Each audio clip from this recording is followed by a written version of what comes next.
a man reached into the nuclear wastewater, and the next second he suddenly screamed. His companions quickly pulled him out. Just as they were about to ask what happened, the man laughed, holding a stick. Everyone was stunned and scared at first, but it turned out to be a prank. As they were about to leave, the man spotted something again. Some of the group thought it was another joke, but Yuri was serious this time. He pulled out a knife and carefully moved aside some leaves. A strange-looking fish appeared, and everyone was amazed by its unusual appearance. Curious about what kind of fish it could be, one person reached out to touch it but almost got bitten. This only excited the others even more. They then got ready to get in the car and head to the next spot, paying no attention to the weird fish in the water. Seeking thrills, they had forced their way into a nuclear contamination site. For safety, Yuri had brought a Geiger counter. If the radiation levels got too high, he planned to lead everyone out. Although the readings were normal, none of them realized the danger was creeping closer. When they reached the building's entrance, they saw a dead dog. This didn't faze them at all. Yuri kicked the door open, and they carefully stepped inside. Avoiding the dog's body, they climbed the stairs, taking in the surroundings, while Yuri kept an eye out for anything unusual. In a corner,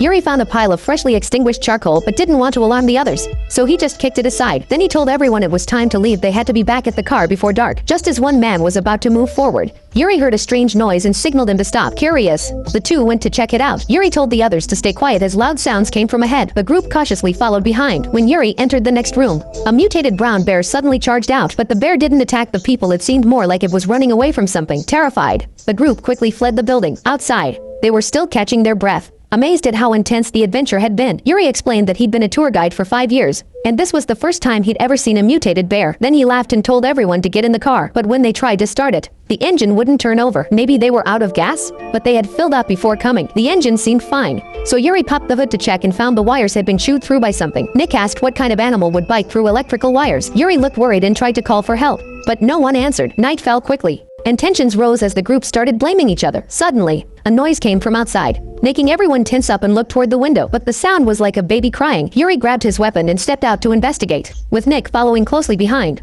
worried.